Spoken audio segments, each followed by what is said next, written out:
Hello and welcome to The Agenda with me, Graham Hughes, and I'm joined, as always, by Phil Moorhouse of A Different Bias. How you doing, Phil?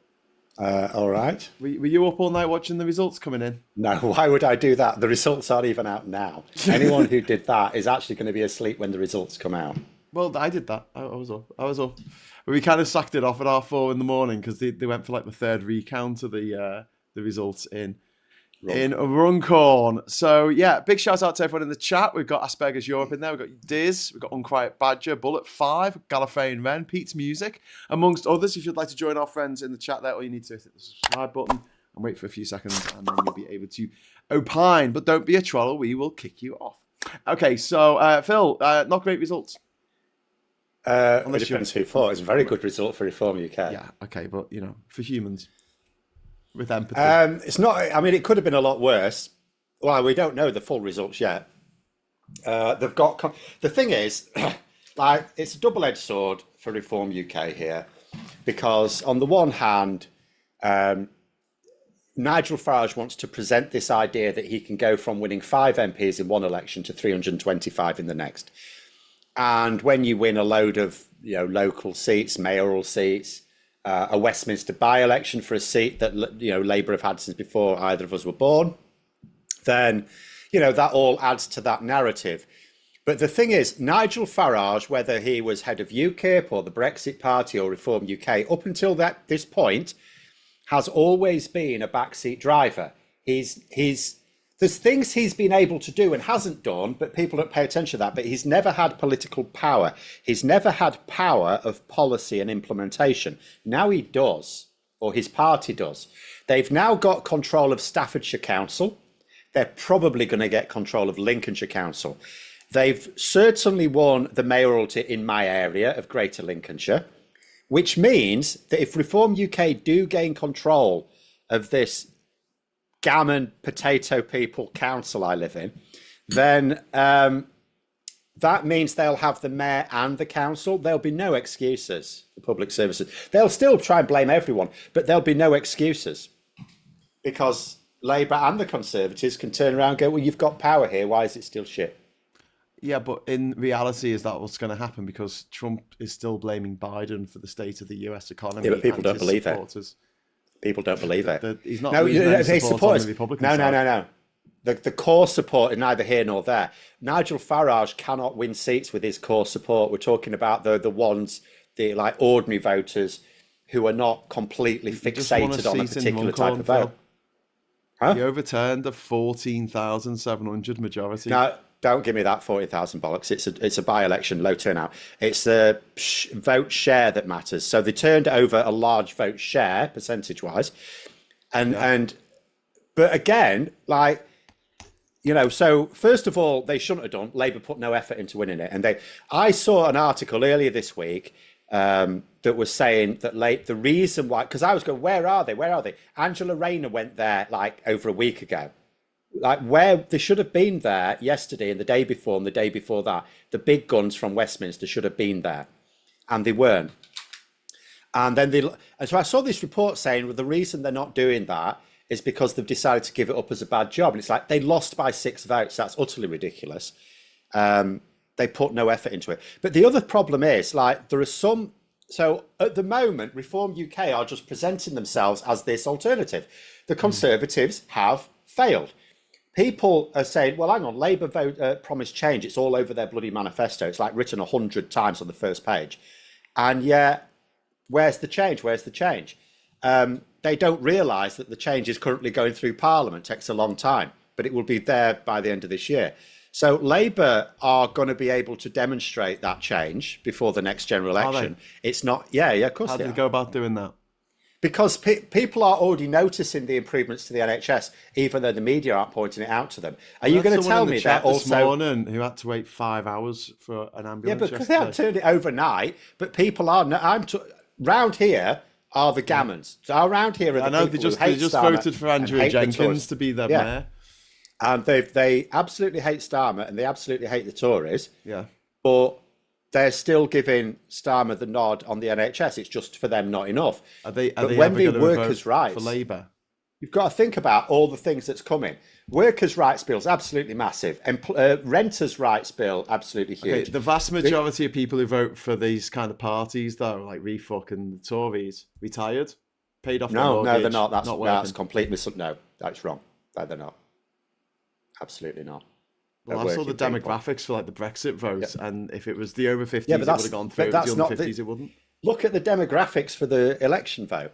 They are getting a lot of older people, but they're nowhere near. No, the Tories have still got the older people. Reform UK, it's actually more spread throughout. Well, I just meant workers. That's that kind of voter who who Labour seems to be trying to appeal to in this way. No. It seems a bit odd to me. Why not appeal to? No, it's not odd. They're workers. Labour voters. No, they're workers. They're not retired. The people that Reform UK are actively trying to win over are workers, and that's who they're winning over right now. Workers' rights. I'm talking about Labour trying to win these people over. Like, why would these people vote for Labour? Like, ever? They don't come from Labour voting families. So because they're going to improve public services, they're already improving the NHS. They're going to improve people's pay. They're going to improve people's working rights. They're going to improve people's renting rights. All of these things are coming online in the next year. Okay, and they're known to be popular with those people. Well, that's where they're not very good. They're not telling them they're going to do these things, but those people are going to know when it happens. Like, not everyone has to go to the hospital every day.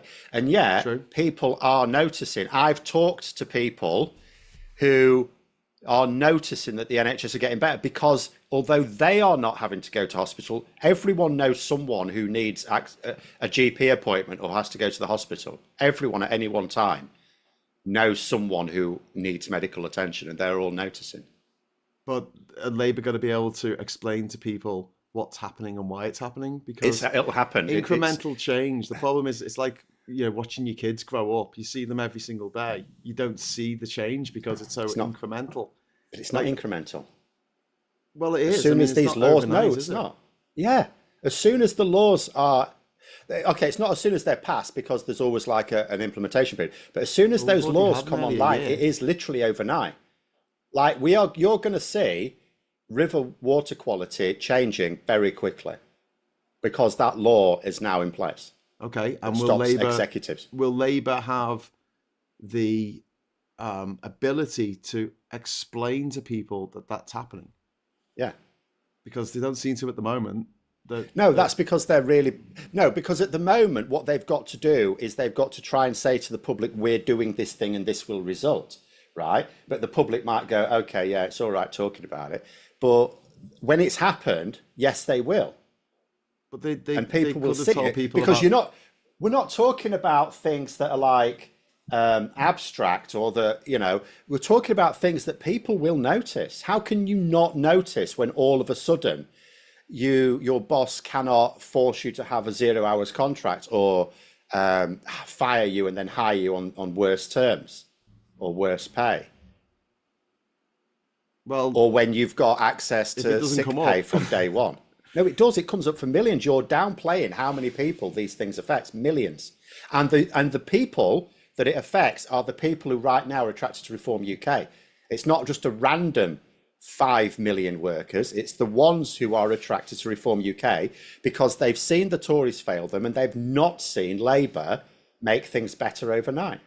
Do you think we can get them back from Refuck? Easy. I see it more as a problem that Labour are losing their natural voting block because they're pissing people off who will naturally vote for them, and they're going after these Refuck voters who I don't think would vote. No, normally, their natural voting block. They'll vote for someone horrible. No, you're talking from inside an echo chamber. People like us, we're not their natural voting block. The people who are liberal on various attitudes are not their natural voting block. I am disappointed that Labour are not, that they're moving away from these liberal policies, but don't imagine that we are the majority of their voters. Most people, you will see it, we're both in groups where there's lots of people talking about various things. They're people who always want everything to be perfect, otherwise they'll vote Labour, but only if the offer is absolutely perfect. It's a small group. You talk about the media, the mainstream media. No, I'm not talking about them, Phil. I'm talking about but you are. people who are not that engaged in politics, they vote Labour normally, and they are currently saying, okay, not seeing much of a difference. Yes. But where they are seeing Labour sort of fail is where they're trying to ape.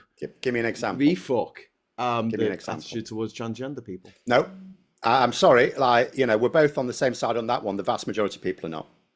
What do you mean? That is not. What I'm saying is, it's not a vote winner. It's strategically bad. But that you haven't got millions of people around the country going, "Oh, I'm going to stop voting Labour because of that." It's still aping a refuck policy that they don't need to do. But The reticence to they don't need engage to with do the it. EU, that's a refuck policy. No. They don't need the stuff to do about it. the small boats that they could get rid of by having safe and easy Yeah, they routes into could. the UK. But you're not. But right, okay. It's a refuck policy. Yes, but those things are also popular with the people. You're trying to downplay who are the real core voters. The real core voters are, do you know what? They are transphobic, they are anti-immigration, they are pro-lock the bastards up and throw away the key. You know, the core vote are not liberal and left-wing. They're actually they're monocultural and left-wing. Now, Labour have still made mistakes on the trans rights. Their stance on trans rights is popular with voters, but it's unnecessary because those voters are not going to determine their vote on it. Yes. The thing with the small boats is foolish because if they set up a processing centre in northern France, and therefore anyone who did cross in a small boat, you just send them straight back without even asking them any questions. Do you want to claim asylum? Well, you do it in wherever the hell, somewhere in northern France.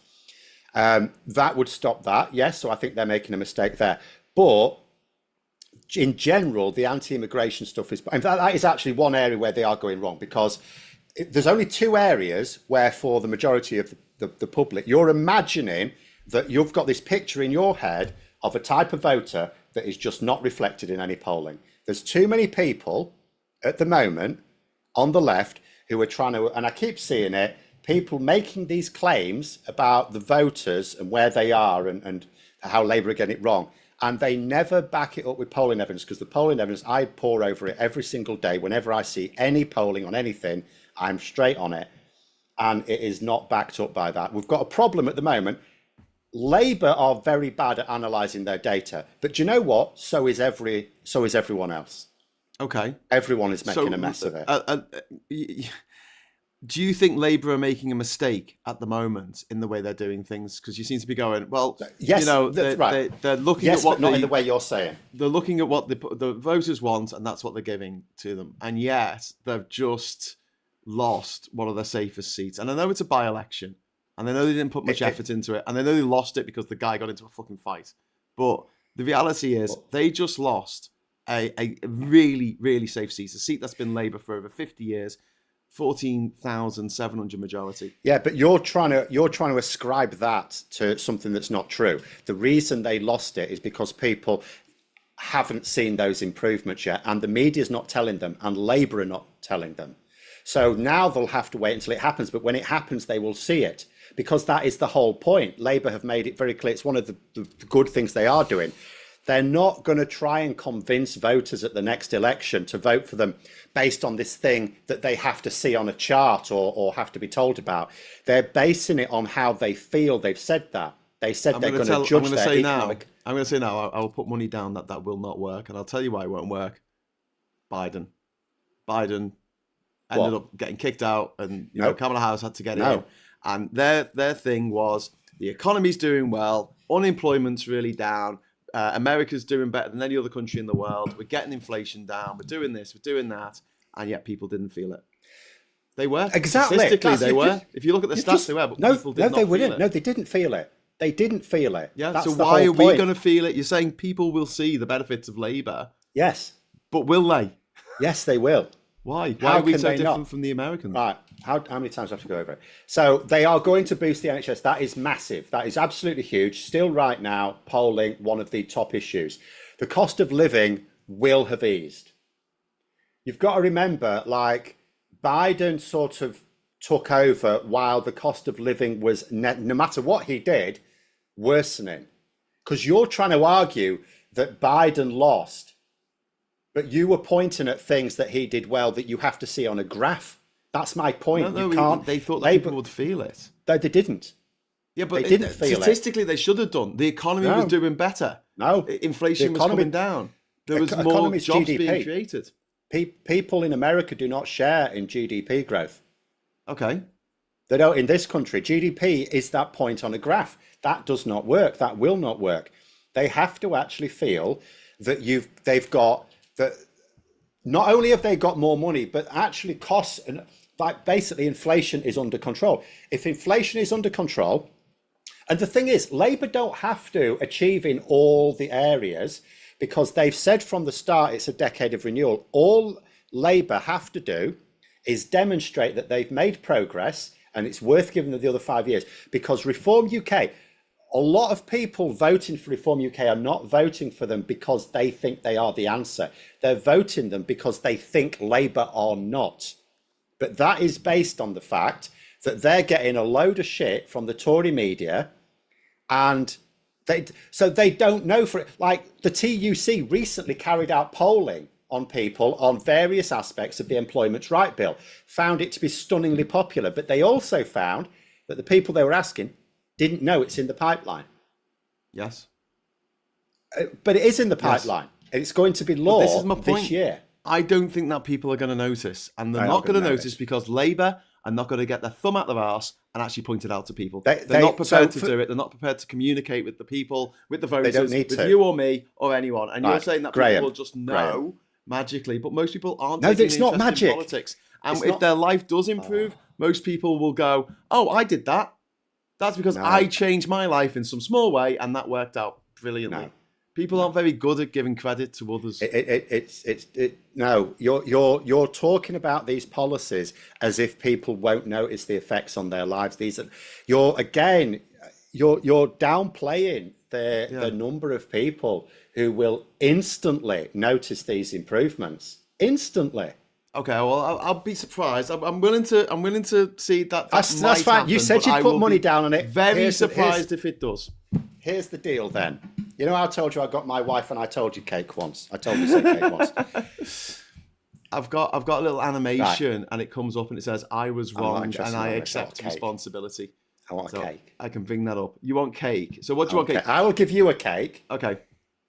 If I'm wrong. Okay, so what's the conjecture? So I'm saying that people won't notice that lives are getting better unless Labour go and point it out.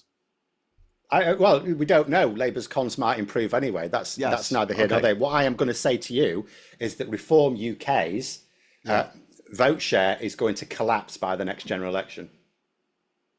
Okay, you said it. I'll give you a cake. They can still win more seats. I'm not saying they won't win seats. They could still win more seats. They're not. They are not going to be cock a hoop at the next general election. Labour are going to win a majority in their own right at the next general election. I am more worried about the election afterwards, for which they need to lay the groundwork now, and I don't think they are. Because the problem is, they are making, the Tories have, because they salted the earth so badly, they thought they were making it very difficult for Labour to improve things. Now, in a sense, that is true. Yeah. They are making it more difficult for Labour to really make things good, but they're making it easier for Labour to make things noticeably better. Yep.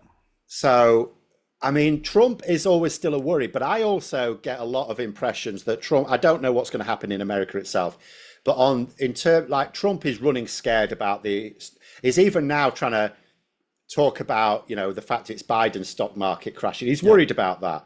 So I don't think he's going to keep ploughing on with a policy. He's not going to keep ploughing on with a policy that completely sinks the American economy.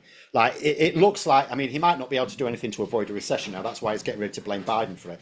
Even though, quite funnily, a year ago, or just over a year ago, when the stock market was doing really well and Biden was still a year away from the end of his term, Trump was actually saying that actually the strong showing in the stock market was because Trump was polling so well and people were pricing in a Trump presidency. Yeah. So he claimed that last year it was a Trump market. Now he's claiming it's a Biden one. Well, but it still shows that he's running scared of the consequences. So I think obviously the international impact on Trump is permanent now. There's nothing to be done about it. But I think we're largely going to get away with it. And we're going to get away with it largely because the Tories left us in such a hole. Ironically, it'd be worse if we'd never left the EU. Like, you'd think our economy would be better if we'd not left the EU. Tax revenues would be better, but the change wouldn't. So if you think about it now, if we'd still been in the EU, we would be looking at economic decline based on where we would have been at the start of this year, based on Trump stuff, and there wouldn't be much to do about it. Whereas we've got lots of things we can do about it now. We can, the planning reforms, and also getting some better deals with the EU, which the EU are now motivated to do. We've even had, have you seen Kemi Badenoch saying we should join the single market? Not in so many words. Well, not in so many words, but yeah. But she did say we should do everything we can. Yeah, I did. Yeah. She said we should do everything we can to lower trade barriers with the EU. So, you've got, she might change her tune when she finds out what doing everything you can means. But nonetheless, that is the position. And it's a position that means we will be able to make very rapid improvements because the Tories stuff things up. So it's like, if the Tories hadn't been so shit, Labour cannot make, they can't make the country good in a few years, but they can make it noticeably better because we started off in such a hole. Yeah, but my point isn't about whether Labour can make people's lives better. I believe that they can, right? My problem is I think they have shot themselves in the foot in terms of being able to communicate with people and explain to them that their lives are getting better. And we are currently, still got this Farage creep hanging around after 20 fucking years. Yeah, he won't flush down the bloody toilet. He will. He's got headwinds. And he knows that you just have to, you have to, that boosterism that Boris Johnson understood, make people feel good. Like the way Labour went about things when they first got in, they spent the first few months just going on and on about how shit everything was and the economy was in the pit. And someone had to have a word at them and said, "Will you stop being so negative? Can you say good times around the corner at least?" Yeah, they should have done that. I would actually just caution that actually in the first few weeks, literally they did do that and they did better in the polls. So they actually did do that to begin with. 2 weeks. This is a lot of effort. then the riots came and that sort of derailed them. Then after the riots, they decided to go into budget mode. Oh, we'd better prepare people for a disappointing budget, even though the budget, as it was presented in October, wasn't disappointing. Yeah. So it didn't make any sense. Yeah, but they keep doing this. They keep setting us up to go, oh, it's going to be bad, and then it's not as bad as they say it's going to be. And I think it's a shit strategy. Labour, to me, at the moment, is someone who's written the greatest book ever written and then just put it in a fucking drawer. It's great, they've written the greatest book ever written, but it's in a drawer. No one can see it. No one can actually look at it themselves and go, oh yeah, that's pretty good. And if Labour don't get their head around comms, they're going to get, I do believe they're going to get battered in the next election. No. I don't have your optimism that somehow Nigel Farage... people will turn against somehow. Him. What? It's not somehow. There's no magical thinking. He's got a shitload of headwinds coming his way. You've also got to think, yes, because you've got to think about how people vote in the next election, right? Even the people who won't vote Labour, how do they vote? Because there'll be a huge split between Reform UK and the Conservatives. And the more polarised that election becomes, the more it's not obvious who they would go for. I actually think the Conservatives are not going to remain as bad as this throughout this Parliament. So they may end up getting someone even worse. But one or the other is just going to sink the other. You've also got the issue with Trump. Trump has already sunk the Conservative Party in Canada, and he's about to sink the Conservative Party in Australia. We hope. Now, you could think to yourself, well, we're not seeing the same thing in the polls here, but that's because there's no election here. There is an election focuses people's minds, and local elections aren't the same thing because people don't take regional politics seriously. So come the general election, people are going to start to focus. Seriously? No, they do. When the ones who vote do. Yeah, exactly. But I mean, the ones who don't vote are not part of it. Yeah. They're deciding to, they don't care. And again, it doesn't matter how many votes you get. It just matters how many you get compared to your nearest rival in 300 odd seats. So you've got, at the next election, Nigel, first of all, Labour's improvements will have come through. People will notice. I absolutely guarantee people will notice. Some of them will still have, you always got the odd person who's going to have some hang up over something to do with immigration. The small boats, I mean, this is where Labour have made a huge mistake. Yes. The same thing with the winter fuel allowance thing, because if they'd have had a strong narrative to back that policy up, they could have got away with it, but it was still risky, but they didn't. So now there's people, it doesn't matter. You can show, because pensioners, right, there's not a single pensioner in this country that is not better off than they were this time last year. And yet, and the poorest ones are actually much better off. And yet that doesn't matter, because it doesn't matter how much you boost pensions. It doesn't matter how many more poor pensioners you get onto pension credit. There will still be those who are going, yeah, but we could have had all this and the extra 200 quid.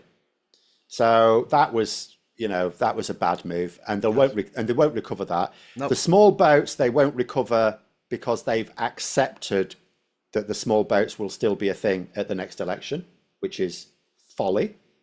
So those are mistakes that will permanently cost them votes. But Reform UK, first of all, they're now going to have a lot of people, even if they don't do well next year, they might do still well next year, because I don't think, they could still be strong this time next year, but I don't think the year after. But even if just with what they're looking, I mean, I'm already looking at it, there's still loads of results to come through. And I'm seeing Reform UK have gained 235 councillors and at least one council and at least one mayor. That means they've got power now. Yes. And it also means they've got a lot of people. Now, think about this. Nigel Farage said he was going to turn Reform UK into a proper political party and give it to the members, right? He hasn't done that. Now, why hasn't he done that? Because he's a grifter. No.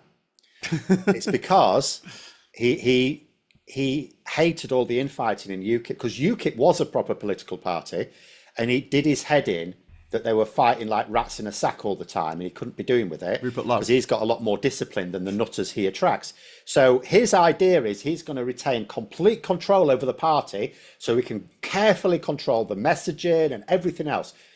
That falls down as soon as you have a load of elected politicians for your party, because you can't control them. It'd be like herding cats.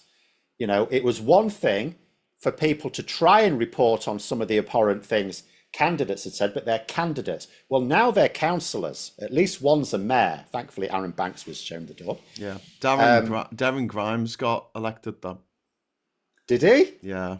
Oh, it's hilarious. So we're going to be watching the council debates with eager interest. He won't turn up. No. But when they do turn up, like Andrea Jenkins, first thing she said as newly elected mayor is, we should make immigrants live in tents. It's like, okay, well, that's got nothing to do with you. I'll tell you what has got to do with you, though. The buses, are you going to improve buses around here? A lot of rural areas, a lot of places with poor bus routes. No, she's not going to do that.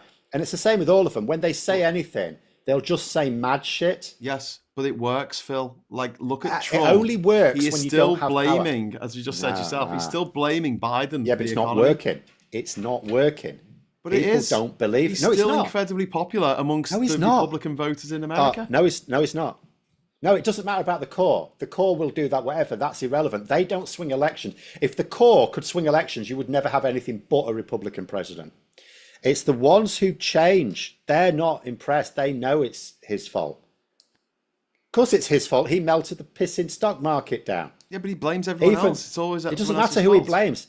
People Andrea Jenkins is going to blame the potholes in Lincolnshire on immigrants and trans people. And they won't believe it. And it doesn't matter in Lincolnshire. No, it's not in Lincolnshire.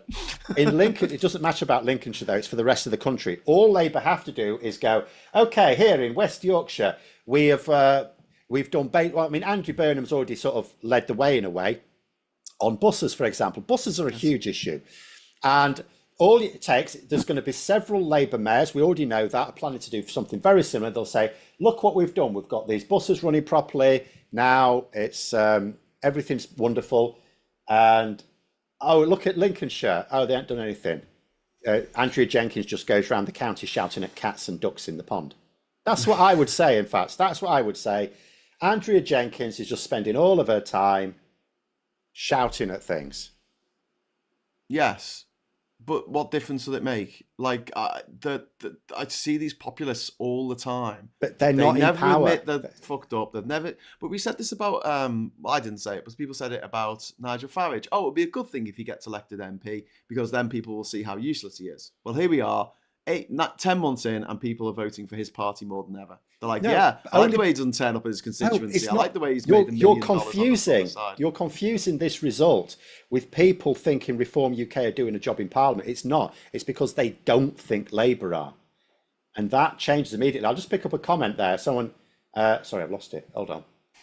Someone was saying, I think the gist of it, sorry, I've lost it. People keep chatting and it goes up.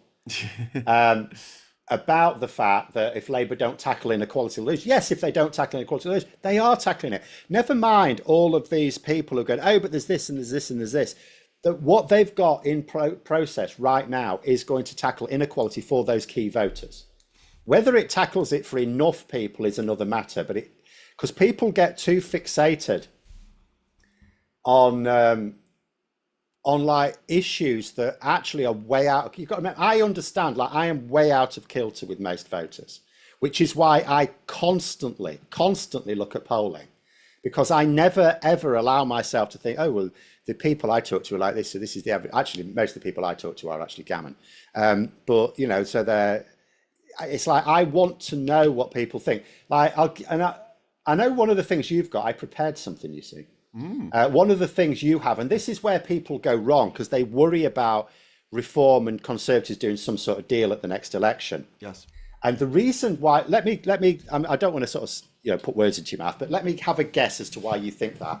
Because you look at Reform UK and the Conservative Party. First of all, you look at Reform UK and you see, well, basically they're mostly ex-Tories anyway. Yep. You look at their policies, you say they're basically the same. So you see them as the same party.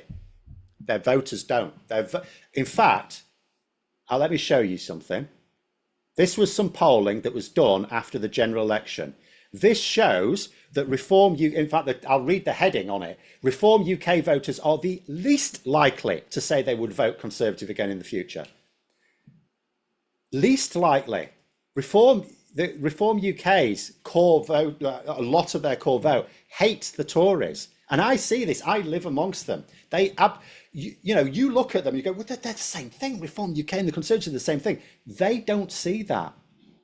They do not see that. They see them as fundamentally different. And there's a similar thing on the left. Like I see a lot of people going, oh, Labour is shit. That's why I should vote Green. And I think, do you actually know any Green policies? When I've actually asked some people, name me some, they don't actually know Green policies. Okay. They have this image in their head that the Green Party are like Labour, only they're brilliant at everything. I can show you a graph from 2009 which shows that Lib Dems would never vote Tory in their lives. They still went into a coalition together. No. And look what happened. Yeah, but they were still in power.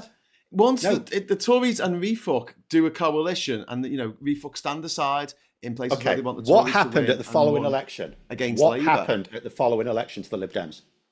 They got absolutely annihilated. They got absolutely panned for it. Yeah. Specifically because they went into that coalition. Do you think Reform UK are going to do that? Are they bollocks going to do that? And the other thing is, you're imagining they can, between them, get enough seats to form it. That's mathematically impossible. Mathematically impossible. Because in order to even have a chance, they'd have to stand candidates down for each other, at which point you have clearly got a merger between them. And that will put off moderate Conservative voters who will go to the Lib Dems and some to Labour. And it will put off extreme Reform UK, but the left-wing Reform UK supporters, not the ones who came from the Conservatives, who will abandon them. They'll say, well, we're not voting for this. And remember, some of them will naturally leave anyway, because Labour will give them a more comfortable seat in the forms of a lot of these policies that are going to make a noticeable difference that you are massively discounting. I'm not massively discounting them. I'm saying they will have a difference. I'm saying that Labour are incapable of communicating that difference. Yeah, we know that. And but they've already decided on a strategy of making people of focus on things that people feel anyway. So like they mitigate that damage. It would still be much better if they did focus on better comms, but if they don't, they've mitigated that damage by focusing on things that people will feel, not need to be told about. I've got to just do a couple of super chats here. We've got Andy Thompson. Thank you very much for the £5 super chat. Let's get trans women fixing potholes and watch the VFuck head spin. Yeah, that's a good idea. Darren Grimes will spend the council debate wanking under the desk, says Brad W. To the horror of the rest of the council. Horror of the rest of the council will be taking. They'll be videoing it on their phones. Crafty wank, yeah. And then Chris C. there, £5 super chat. Phil, they need to be tackling inequality now, not for 12, 14, or 36 months down the line. I know what you're going to say to this, Phil. Go on. Taking money off the most vulnerable isn't tackling it. I'm saying they are. You're going to say they are tackling it now. No, not. That's not what I'm going to say. Oh, okay. That's what I'm not going to say at all. What I'm going to say is, if you were going to be really hard-nosed and strategic about it, the last thing Labour want to do is tackle inequality now. Because let's imagine, I mean, obviously this is an extreme position. This couldn't happen anyway. It's Narnia thicky. But let's imagine a scenario where they could tackle inequality just like that right now. It'd be a stupid thing to do. Because then you'd have several years of a problem having been solved, and then you go into the election and like people are taking it for granted. So in actual fact, if you want to generate massive improvements, the time to do it is to nearer the election, strategically speaking. So the last thing you want to do is tackle anything quickly. Yeah. Well, anyway, back to what we were talking about. I don't believe that there were, you talk about VFuck getting absolutely, the Lib Dems getting hammered in the 2015 election when they lost about 60 seats. Yeah, that did happen. However, I don't think that Nigel Farage cares. He's only in it to feather his own nest. We're sort of looking at them like they're a real political party. They won't get. They're they can't an get entity. enough seats. They can't get enough seats competing against each other like that. It's not possible. What, you mean there just aren't enough left-wing seats? There are enough seats that the Conservatives, in combination with Reform, can win because they're taking too many votes off one another. Yeah, if they fight against each other, but if they Reform if they don't fight against each other, then they will lose their votes. The Conservatives still ran in Runcorn and Refuck won in a Labour safe season. Yeah, but the first of all, by-election. So could easily be a protest vote. Second of all, the Conservatives are nowhere anyway. All by-elections are a protest vote. It was a hell of a protest vote when Labour won that Mid-Bedfordshire by-election. Was it last year? That's a protest vote. That's what happens in by-elections. When you think that the government need a bloody nose, that's what you do. And again, Labour would not have lost that seat if they'd have sent out their big guns this week. 6 votes. So you're not going to tell me that Ed Miliband and Angela Rayner and David Lammy, if they'd have been there on Wednesday and Thursday, couldn't have got them 6 votes, 7 votes. I suppose possibly wanted. Maybe if they hadn't spent the last couple of months attacking trans people, taking gender affirming care off children and adults. No, because a lot of the people who would, not vote for Labour on that would for this, because it's so easy because you're not risking a change of government with a by-election. It's really tempting for people to use a vote or not use a vote, to literally give the government a punch in the nose. I'm going to just read something that Jane Away's written. People are saying trans rights aren't important, yet just watch same-sex marriage and abortion rights disappear next. Trans rights is one battle in a rights war. We need to win this battle now. But the way you win it is not by allowing Reform UK to win, because you're giving them more of a voice. So for people who are now strategically voting against anyone who is challenging Reform UK, doesn't even have to be Labour, but particularly we talk about Labour.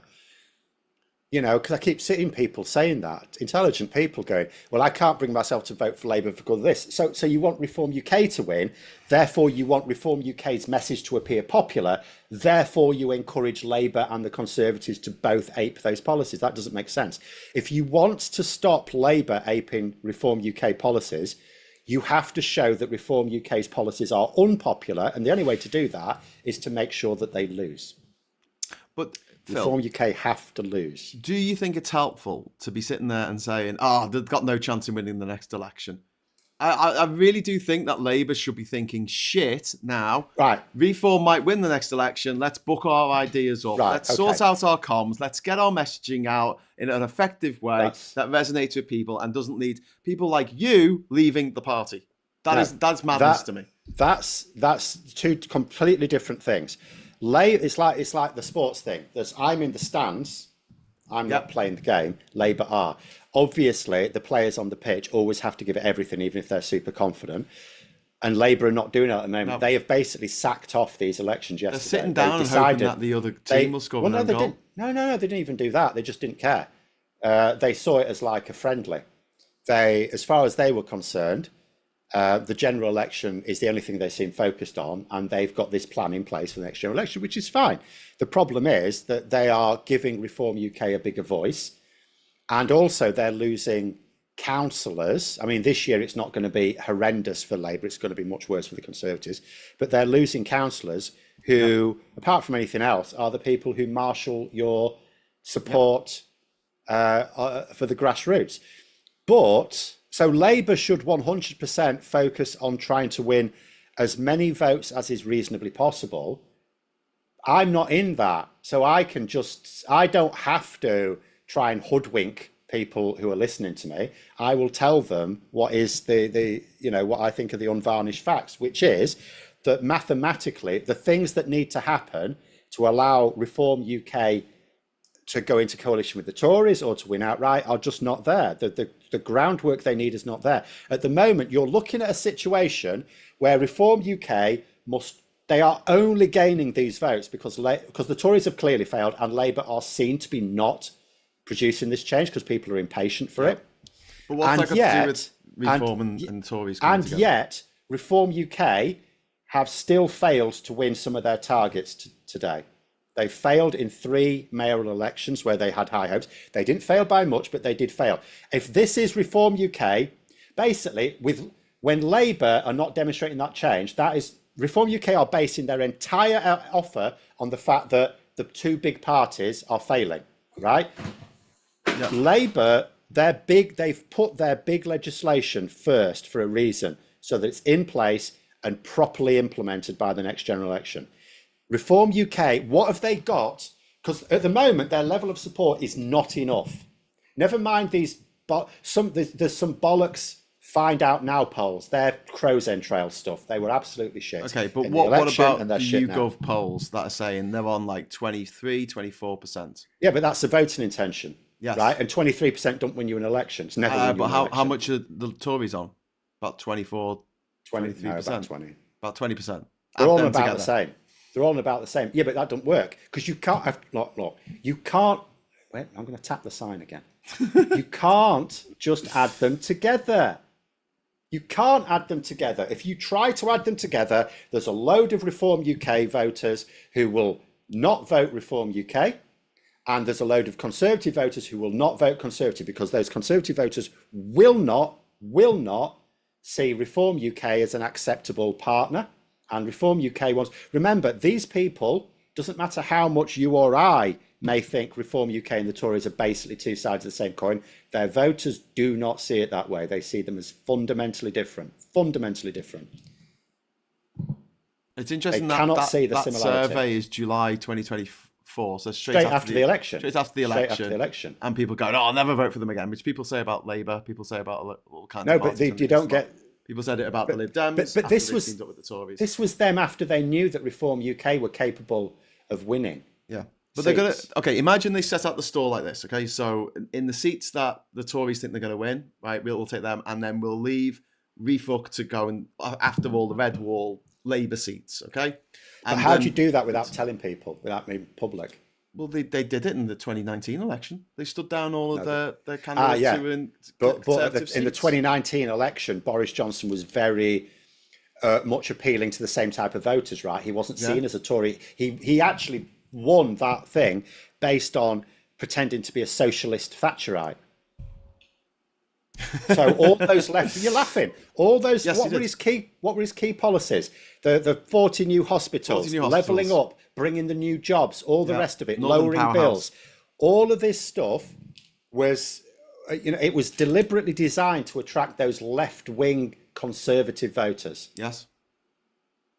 But the Conservatives don't have that now. They can't get it back. They can't, even if they brought Boris Johnson back, they can't get that back because people feel burned by the Conservatives. They got their Brexit, they did their Brexit as far as they're concerned, and Nigel Farage is one of the loudest saying this. They betrayed the Brexit. They didn't bring these benefits. They screwed people over. what is Nigel Farage going to look like? Remember, you've already got some of his core support already not happy with him over his treatment of Tommy Robinson and Rupert Lowe. What are they going to think if he goes, actually, do you know what, those Tories, they're not bad old sticks after all? Instantly loses loads of his support. Instantly. He's still got a lot of support after a year of being the worst MP in the House of Commons. But people will just Even say after the Brexit that he but people will just say he's not got power though. But he's now Reform UK are in power around what about the country. Also, sorry, I missed out Chris C's super chat there. Chris, thank you very much for the super chat. So basically, Labour are going to let poverty rates soar for the next few years just to reduce it before the next general election to ensure they get re-elected. That isn't what I was saying. That wasn't what I was saying. What I was saying is, if you could click your fingers and decide when inequality was going to be tackled, someone was suggesting now is the time to do it. I'm saying strategically now is definitely not the time. I'm not saying strategically they're deliberately keeping people in poverty so that they can suddenly turn it around at the election. I'm not ruling it out, but I don't think that is the case. What I'm saying is, if you had a choice strategically, you would leave the big benefits till late on. Yeah. Aaron's made a point that this is what I was going to say, actually. The combined votes of Tory and Reform at a general election would have already been placed, and they would form a coalition after the fact, that you're assuming they'll make a public deal before, which I don't think they will. Although Robert Jenrick, who's likely, very, very likely to be the Tory leader by the end of the year, I don't think even by the end likely. of the month, the way things are going, he's talking openly about doing a pact with Reform. Well, it's not openly. It's not openly, but he has been. Everyone knows he is. Everyone knows he is. Yes, it's privately, but it keeps being leaked. Privately leaked. Yeah. The thing is, though, you there's no way to have a covert agreement with them that doesn't. Like, how do you do it without it being obvious you're doing it? Even Labour and the Lib Dems, they had the weakest form of pact. It was literally a non-aggression pact. It was literally a case of Labour going, look, we can't win in those seats, so we're not going to throw a load of resources at it. And the Lib Dems going, we can't win in those seats, so we're not going to throw a load of resources at it. But they still stood candidates. That wouldn't be enough, because you've got those Reform UK voters who want to vote for Reform UK, even in the Tory area. These are, and I'll tell you something else. There was I haven't prepared this one, but in the same, it was that where I've got those charts from. Actually, I only showed one of the charts. There's a lot of very detailed polling that More in Common did after that general election. Yeah. And one thing they found, which is quite interesting, a huge chunk of the Reform UK votes were from people who said they actually did not expect their not just no one really expected Reform, or very few expected Reform UK to win the election, but they didn't even expect the Reform UK candidate to win. So there's a huge chunk of Reform UK voters do not care about voting for the government. They don't care. They're just voting for this nebulous idea of what they want. But what I feel with Refuck and what I feel about Trump and his lot and Brexit is they get people out who aren't really interested in politics. And they're not going to be in your chart when you talk about people who have voted in the past for the Tories and whether they'll vote. No, then they're 100% not people going who to appeal didn't to vote, the people who couldn't be asked, the people coming online now, the 18-year-olds, 19-year-olds. They're not being polled in that, and there's a lot of people, younger people, not being polled in that, but they are being to Farage's side of things via the toxic masculinity pipeline. Again, you're forgetting we've got a first past the post system, Graham.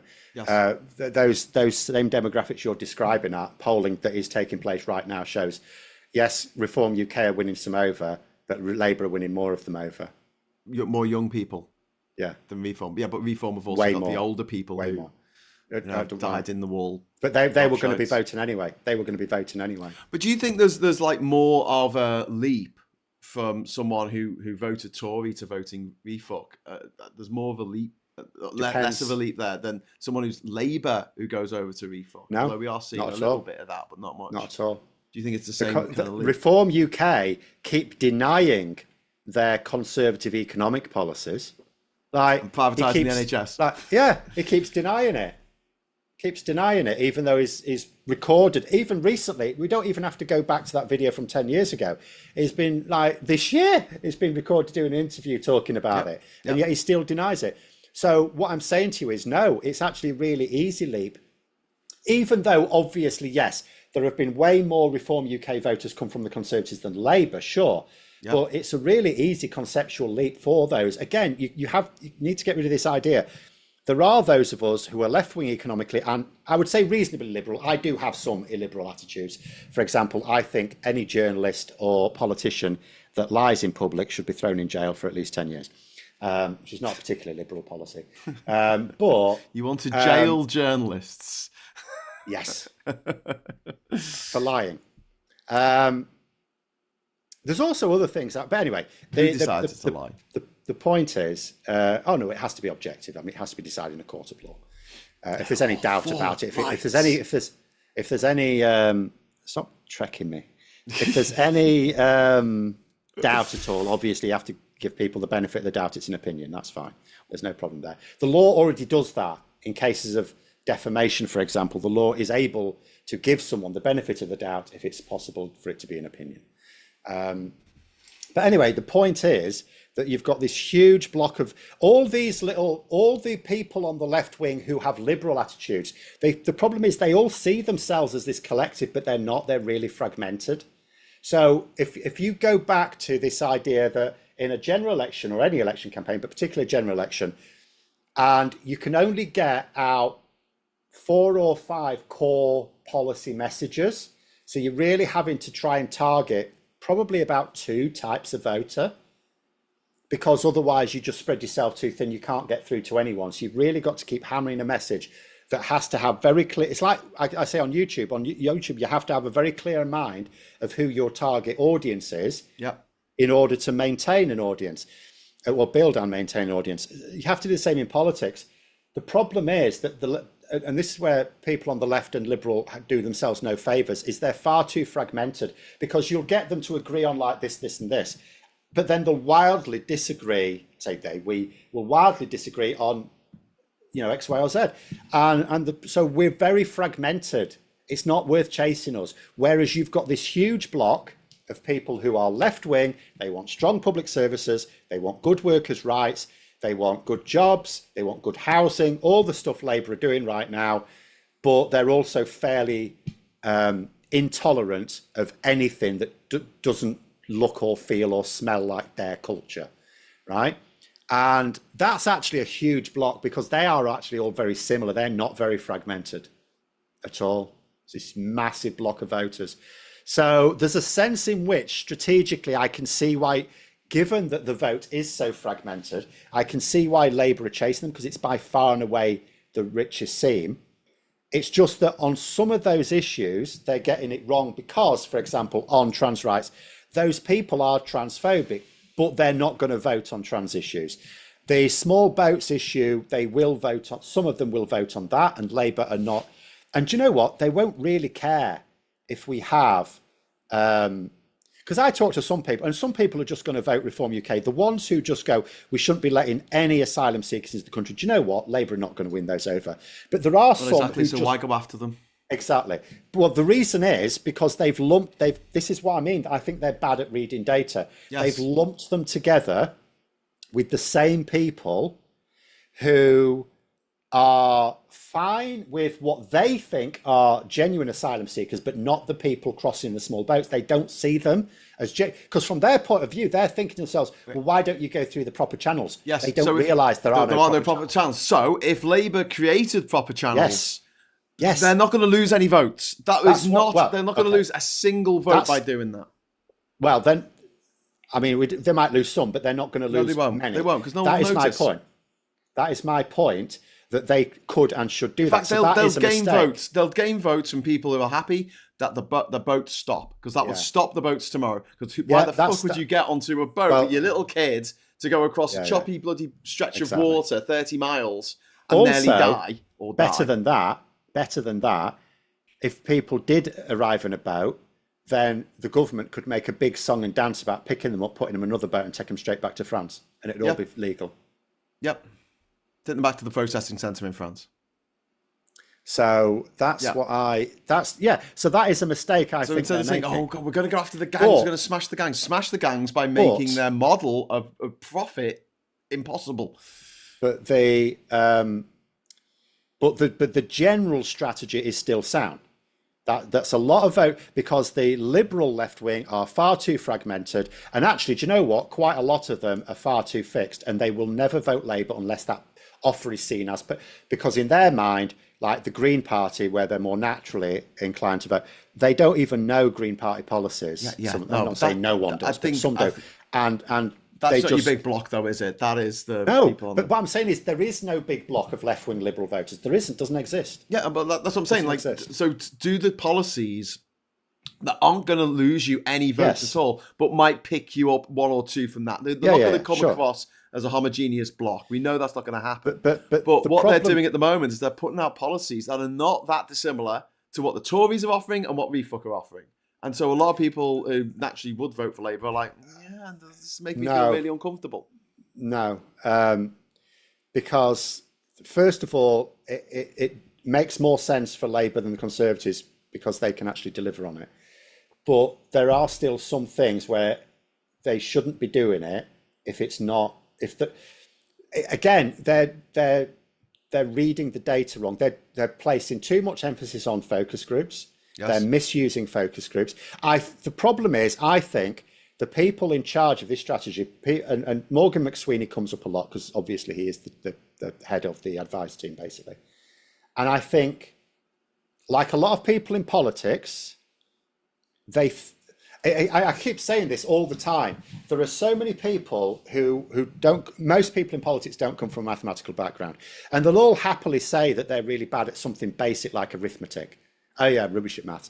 And yet they all think they can interpret polling. Well, yeah, and it's like, that's actually very complicated. They also think they're really good at running an economy. Even when they're possibly not.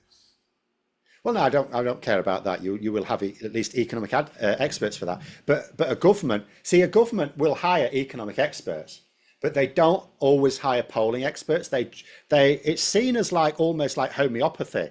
You know, polling in politics is seen like homeopathy. There's a propensity for politicians to hire people who say things they like to hear instead of the people. They don't hire data scientists. Yeah.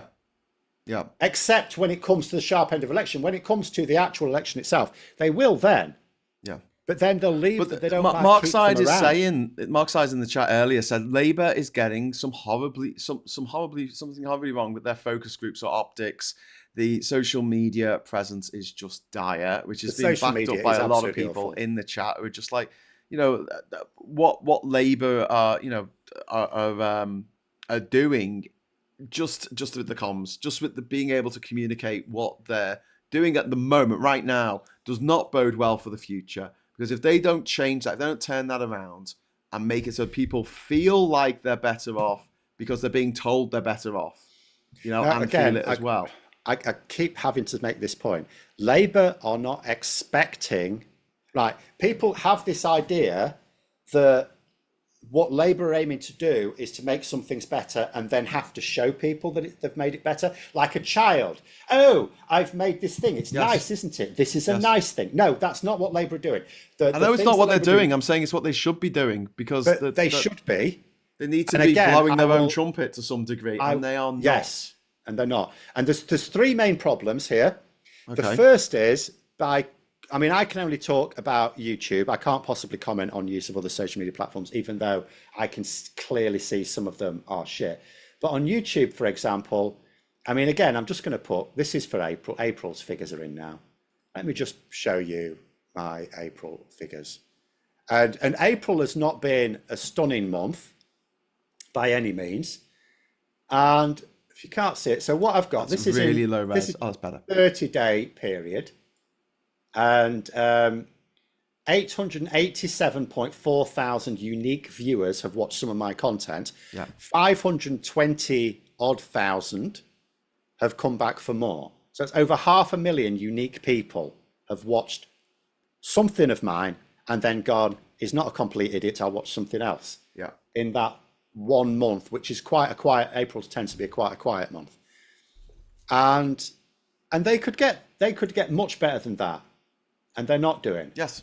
completely ignoring it. And the thing is, if they don't want to do it themselves, I think they should absolutely do it themselves. I could give them some low effort ideas that would absolutely bring views in. I know we've talked about this. We've talked about this, Phil, so much, and they just seem to be up in the. Is this the time? And that could, I know we've got to wrap up because we've just gone a little bit over time. But this guy, McSweeney, who works with in number 10, do you think he needs to go? Because he seems to be the bête noire for a lot of people. I don't know. It's really difficult to say on the outside, isn't it? Because it's a bit like, so, Starmer has to take ultimate responsibility because he is still going along with it. He should still be satisfied in his own mind that McSweeney is making a case. But, all I can say is the operation is failing and McSweeney is the head of that operation. Yes. That doesn't necessarily mean he should go. It might mean he's not in the right role. Or it might mean that he has put other people into certain positions and they're not right for the role. I don't know. I'm not working in number 10. Yeah. I've not nowhere near it. And nor am I ever going to be allowed to anywhere near it. Do you think that Labour are going to make a mess of this? Because do you think they're going to panic now and decide to try and turn the ship and it's going to just go faster into the iceberg? That is always a fear. That is always a fear because they did exactly that in 2023 when they just lost the Uxbridge by-election. All I would say is Starmer today has said we're going to go further and faster now. That doesn't mean do things completely different. So we will have to wait and see. But it is always my fear that whenever we let Reform UK win, there's the potential for Labour to panic. Because they've panicked before. Yes. So I don't know whether they will. I hope they don't. There will certainly be voices in Labour calling for them not to. There are voices in the Conservative Party calling for them not to panic. Whether they'll be heard is another matter. I'm hoping that they won't. I even hope the Conservatives don't, because do you know what? The more the Conservative, like Labour can get away with aping, as you say, some Reform UK policies, as long as they can deliver what people want. So, if they deliver lower immigration, then, people will have got what they wanted. Whether it's sensible is another matter, but they'll have got what they wanted. Whereas the Conservatives are not in that position. I find that quite upsetting that they think, we can get away with this performative cruelty. Well, the immigration thing is not performative cruelty. I mean, we're not talking about asylum. We're talking about we're talking about economic migration. Asylum is not going to make a dent in the immigration figures. There's hardly any asylum seekers. And in fact, I will say that although the safe route should be established, at least in northern France, I get how no one in Europe really wants to invite refugees in. But I do. No, in terms of government, people who want to win elections don't, because it's deeply unpopular throughout Europe. But I mean, the other thing to point out, if we made it so that you could apply from anywhere to be a refugee in the UK, and you go to the local embassy or high commission in the country that you're in, and you apply, and if they say no, they've got your details, your fingerprints, your iris scans on record. Yeah. So if you turn up in Britain, they can deport you straight away because they've already said no. Yeah. How good is that for optics? A shitload of people you'll have to say yes to. Why? A shitload. Why? Because okay, so if you're someone who's been persecuted in Central Africa and all you have to do is get yourself to Egypt and it's like, you need to flee the place. But and then you have to go to the embassy and make your case. No. Listen to me. Italy are not giving you this option. Greece aren't giving you that option. Germany aren't giving you that option. France aren't giving you that option. Belgium aren't giving you that option. Britain is. Where are you going to go? Everyone's going to go to the British embassy. Literally, everyone fleeing whichever screwed up part of Africa is going to go to the British embassy. Yeah, they don't get to stay there. They get to fill out the form. No, but if they can demonstrate, there's a shitload of refugees, Graham. There's a shitload of genuine refugees in this world. Yeah. We can't really afford to invite. It's just politically. I didn't say it was going to be free. I'd said that, this will be the system. And if people are willing to spend X amount to get a bloody rickety boat across the Mediterranean or get across, I'd rather they'd spend that money you're inviting, more wisely applying. We would have to transport them. We would have to transport them. Yeah. No, that would be playing into Reform UK's hands. You would actually make asylum become a fairly significant slice of the immigration figures. Politically unviable. So I can understand why no obligation to say yes to everyone. Yeah, but you can't just randomly say no, otherwise the Conservatives would have said no to every asylum case. Yeah, but that's once you're in the country. This is before you come into the country. No, Can I claim asylum in Britain? No, we're full for this month. We've hit the quota. Sorry. Whatever the reason that's is. not but then they will just make that visit because they know if they get to Britain, you have to then consider it. There's no quota. The Refugee Convention says that there is no quota. So if we're going to do that, all the countries have to do it at the same time. But no, what I'm saying is it's understandable why no government wants to make it easy for refugees to get to them. But when they do get to them or close enough, we're not doing ourselves any favours by allowing them to cross in boats because that's playing to Farage's hands. Yes. And nothing that so Labour a processing doing, centre in Calais is the least thing we can do. Yeah, and it would make strategic sense. Yes. But they're not. But 100%. we've already gone over this. We can go over and over and over again. Labour have got it into their heads that they can somehow wear small boat crossing still being a thing in 5 years' time. Or 4 years. And it will still be a thing because it will still be a thing. They know it is. They've said it is. Trying to stop drugs being sold. They're not even trying to pretend that their policies will stop it in the next few years. Yeah. And then, Lunarex says, why would asylum seekers follow the rules and sign the details to a central database after Trump used America's version of the system to start targeting people using ICE? Well, I mean... if you want to come into the country and claim asylum, that's going to happen anyway. Yeah, if you were just applying to come here as a student, that would happen. Those databases have gone. But yeah, Netherlands and Germany and Austria have gone to the right due to immigration. So we don't have to feel awful about it long. Well, the other thing I would say is, because again, people, I must keep taking issue with people who talk about the right when they mean conservative. The right is purely about economics, nothing to do with immigration. But Denmark is, and has been for a very long time, very left-wing country, hideously anti-immigration, hugely anti-immigration. Because so immigration is not a left-right issue; it's a liberal-conservative issue. A lot of the noisy lefties, as we might call ourselves, the ones who give it that, tend to be quite liberal. Not all, but we tend to be quite liberal. Yeah. But there's plenty of just ordinary people who are absolutely not at all. And in Denmark, as I say, Denmark very anti-immigration, but very left-wing. Yeah. So, but it's just confusing for some people in this country that the two things, because it's like, well, how could you be left-wing and be anti-immigration? It's like, it's really quite easy because they've got nothing to do with each other.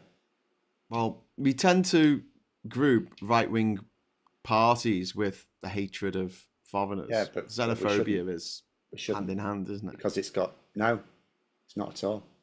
In fact, right-wing economics needs immigration. Oh yes, we saw that with the Tories. You need it. It makes more sense. It makes more sense to be on the left and against it, because if you're on the left, what do you want? You want a better deal for workers. Well, how is it easier to get a better deal for workers if there's a bit of a shortage of workers? For left-wing thinking, sort of works better if businesses struggle to employ people. You open up the world market. Yep. So it's actually a really weird quirk that in this country, a lot of left-wing, like what you might call left-wing philosophers, people who think about politics, because obviously, so a lot of people on the left, most people on the left or right don't think about politics ever.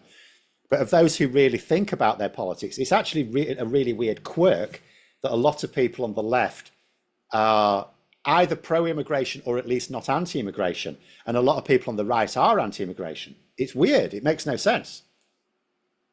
It's the same in the States. It's not the same but it's not the same in every country. It's very difficult to say what is the same. In Australia, let's see the same thing in Australia, mate. It's liberal. So maybe it's English-speaking countries, because it's not the case in a lot of countries. And Denmark, they're economically sort of left-wing, very left-wing. But when it comes to social issues, now that they're quite church and family.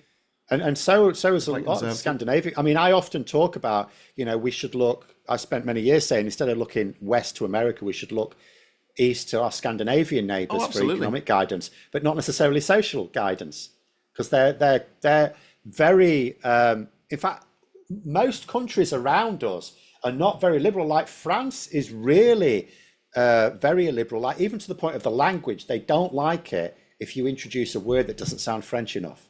They Like really The don't like. Weeknd? They're really quite controlling. Well, there's the odd one that has to sneak through every now and then, but they don't like it. They really don't like it. They start wars over it I sometimes. don't know why Finder Samedi can't be a word. Can't be the end of And the weekend. The end of and the the week. same with Scandinavia. They're really protective of, I mean, we talk about, people like harking back to some time where they thought our culture was perfect. But, that's at the very top level. You've got people in Scandinavian countries that are like that now. They're really very wary about the impact of immigration on their culture. Ironically, since that's where the fucking Vikings came from. Hey, still haven't forgiven you for Linda's farm, motherfuckers. Anyway, question about sanity. Thank you very much for the super chat. I think it's going to be the last one of the show. Can we not make some UN convention where a certain percentage of a country's population claim asylum that automatically permits UN intervention in their government? If you can Bloody good get idea. all Get of the that most through, though. powerful countries in the world to agree to that, sure, that's not going to occur. Oh, wow. We can't. No, we can't. And Ori has just upgraded their membership to Cosmic Star. Thank you so much. That's really, really, I think you're the only Cosmic Star.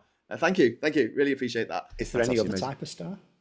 Well, there's Lone Star, and then there's Superstar, and then there's Mega Star, and it keeps going up, you see, in the rankings. But all stars are in the cosmos. Yeah. Whatever. Well, it started off with like Super Mario Brothers, and then it was Land, and then it was World, and then it was Galaxy.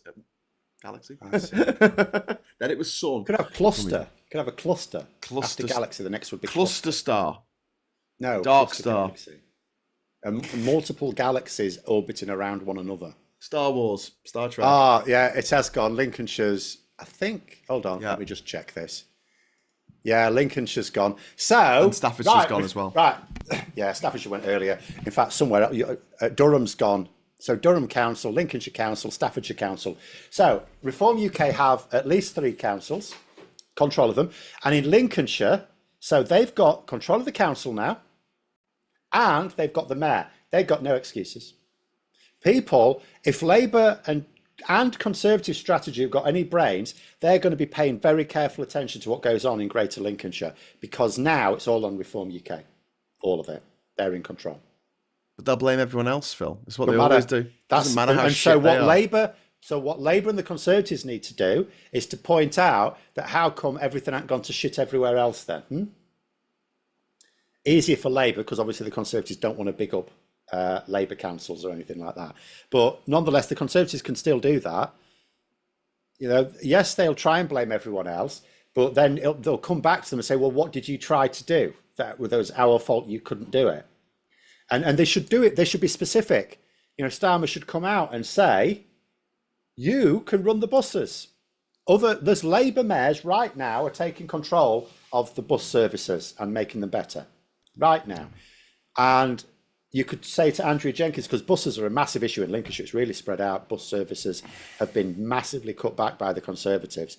And yet, when you've got an area where there's a lot of spread out communities, they're really important. So in Durham, where I am, where I was told on the Stop the Tories site, don't worry, your Labour are going to win here.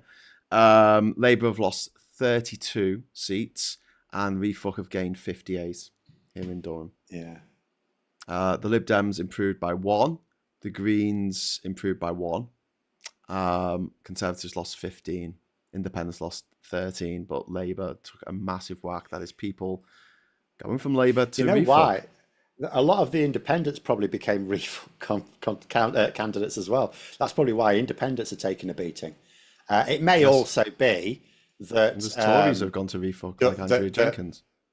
Because a lot of people sometimes vote independent when they don't like either of the main contenders, and Reform UK are now effectively filling that role, aren't they? But it could also be that a lot of them just became Reform UK candidates. I'd be absolutely gobsmacked if someone from Labour or someone from the Lib Dems went across the aisle and became part. Well, I suppose the Lib Dems wouldn't go across the aisle. Moved further up and became part of Refuck. And yet Refuck was seen time and time again. We're seeing loads of former Tory politicians, including to the former Prime Minister Liz Truss working with Refuck. This is why I would absolutely As much fun as it is to keep throwing up that photo of Lee Anderson holding up a re-elect Jeremy Corbyn sign, they're basically Tories, and one of the most powerful things you could do for a lot of their voters is just point out the fact that they're basically Tories. Their candidates are Tories. They've just basically they've done a fire and rehire on Tory councillors. Just keep pointing these things out to them because they hate the Tories. I cannot emphasise enough, like not all of them, but there's a good chunk of them, at least a quarter of Reform UK voters, absolutely detest the Tories. They would rather vote Labour than the Tories. Why do the Tories keep going over to refuck them? Because I see them as interchangeable, and obviously the Tories kind of see it they like are. that as well. But their voters don't. They really don't. So they wouldn't vote for Lee Anderson because he used to be a Tory? Or they wouldn't vote for Angela Jenkins? No, but they don't care. They people change their minds, yeah? Yeah, I know. They're not, as far as they're concerned, they're not Tories. They've seen the light. I don't know why you're so adamant about the fact that that the Tories and refuck are never going to work together because it's too difficult. As far as I'm seeing it, they already are working together. Because they're not, and I see polling that shows those attitudes. I don't try to imagine an attitude. I don't try and imagine a world I would like to exist. I always want to know the unvarnished truth about the world that does exist, and I cannot tell that by just musing in my own head. I have to see cold hard data, and that says that there's a massive number of Reform UK voters who hate the Tories, and they absolutely do not believe that Reform UK are them. And also there's an even bigger chunk of Reform UK voters who don't actually care about Reform UK running the government. These are, you combine all the data that's come out. If the Tories do a deal with Reform, are you going to bake me a cake? Is that the deal?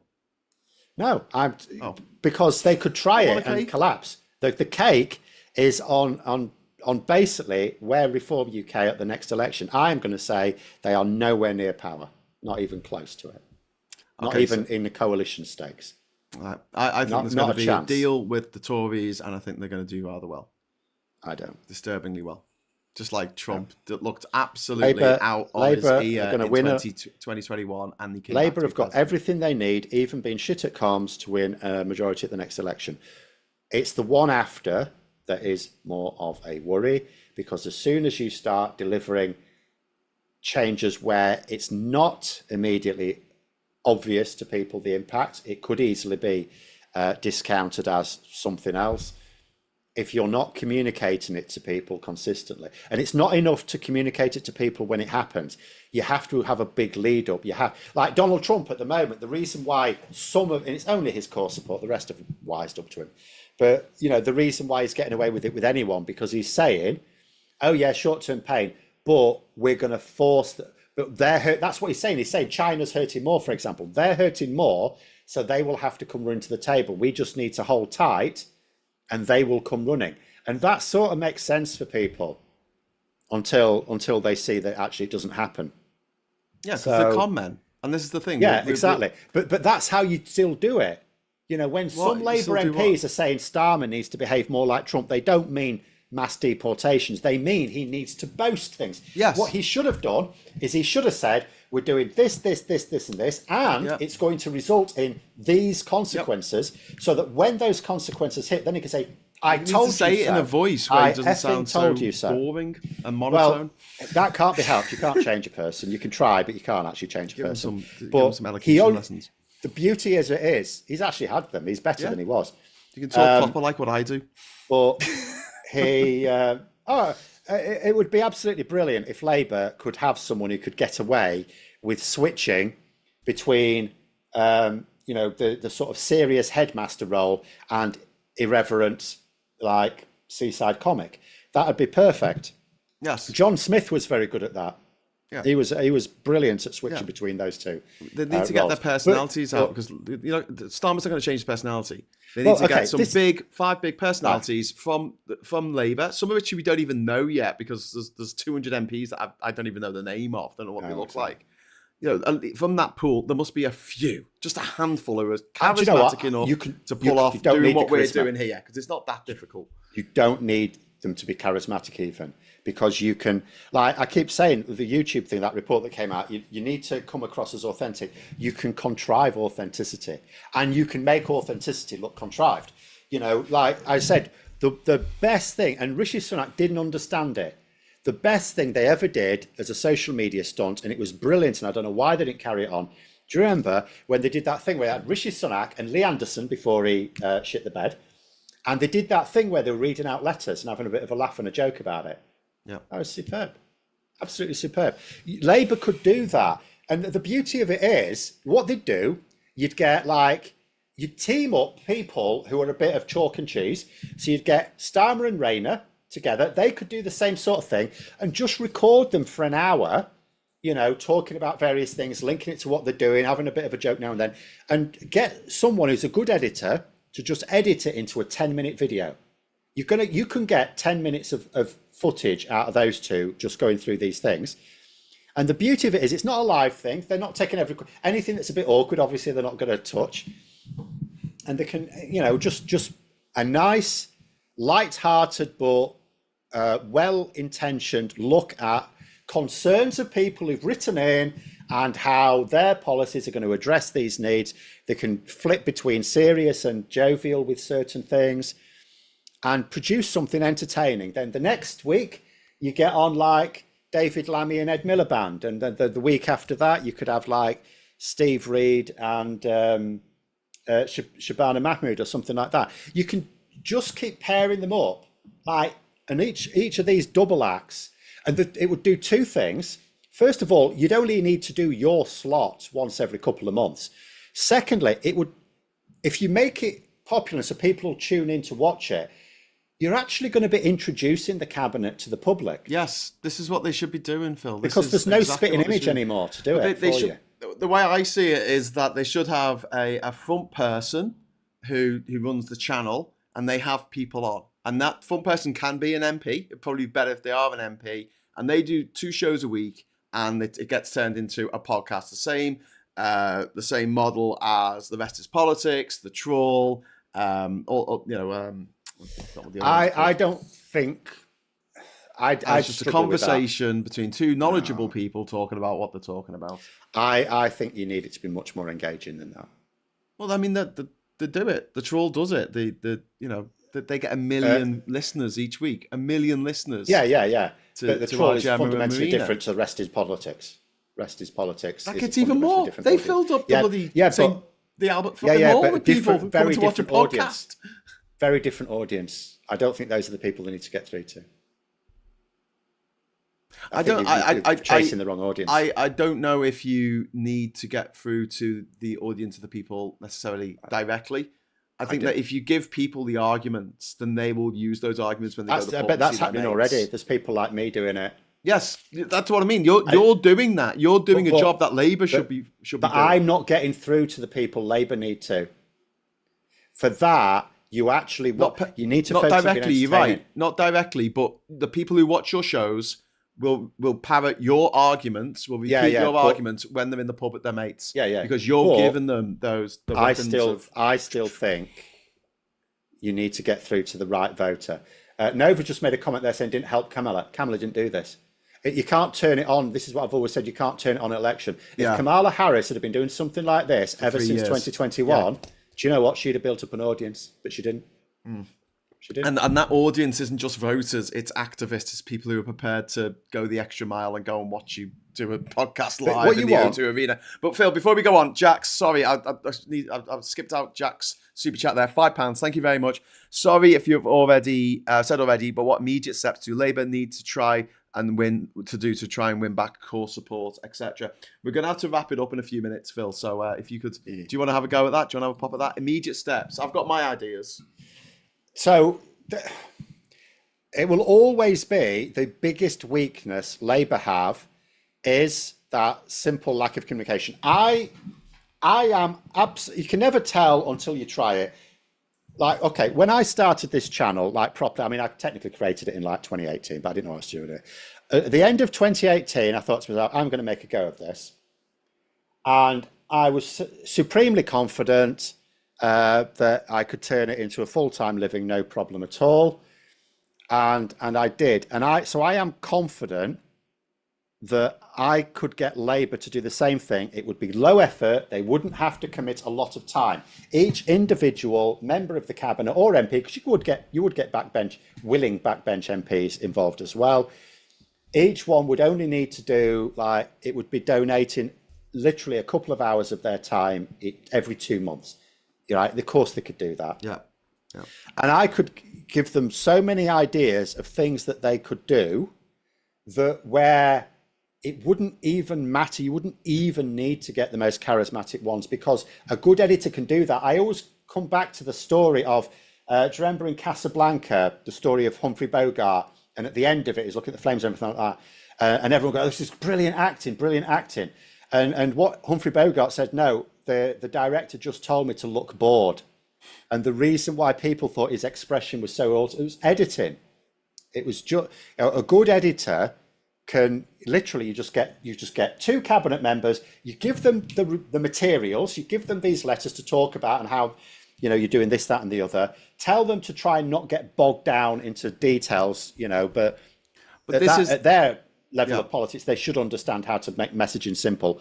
You could even feed them some lines. Like Keir Starmer gets fed jokes at PMQs anyway. He had one last week was quite good. I've forgotten what it is now though. It was about Robert Jenrick. He's still running. Still running. Yeah. He's still running. So they feed them jokes. Just feed them a few jokes. I didn't get that joke because he couldn't say Robert Jenrick. He had to say the honourable member for such and such. Yeah, and I didn't know that was Robert Jenrick because I was doing the. Everyone knows he's the MP for wanker. Wanker.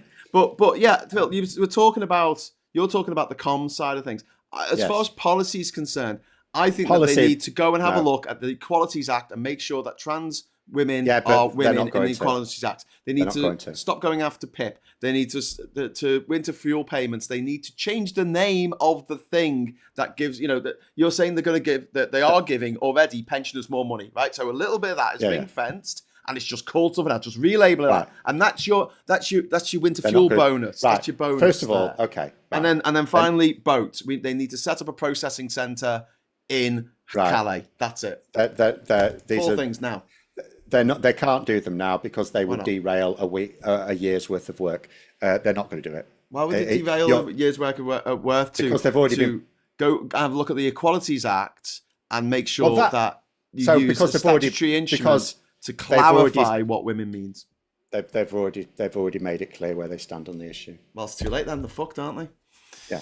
Well, no, because that is not going to be a voting issue. That is something that the next Labour leader needs to sort out.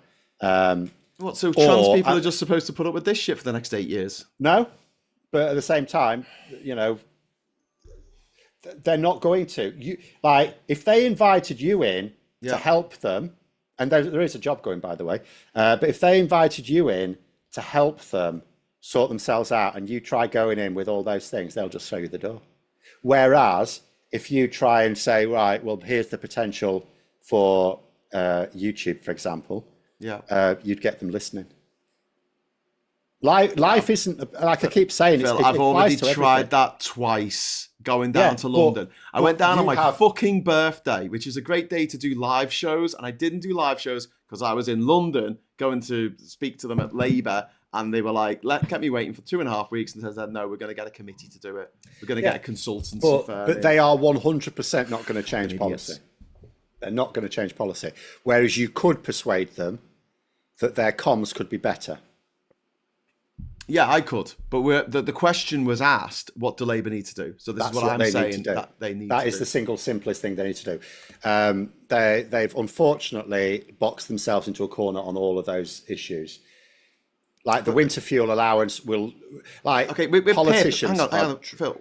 Let me just say. The PIP thing can easily be. With the Equality Act, it is a definition within an act that already exists. You don't have to already put it through a parliament. They have already made it clear what they want that definition to be. I know. If I was in charge of Labour, this is what I would do. Okay, I would clear up that. So you said that trans women are women in regard to the Equality Act 2010. PIP. That is currently a white paper, and it just make sure that you.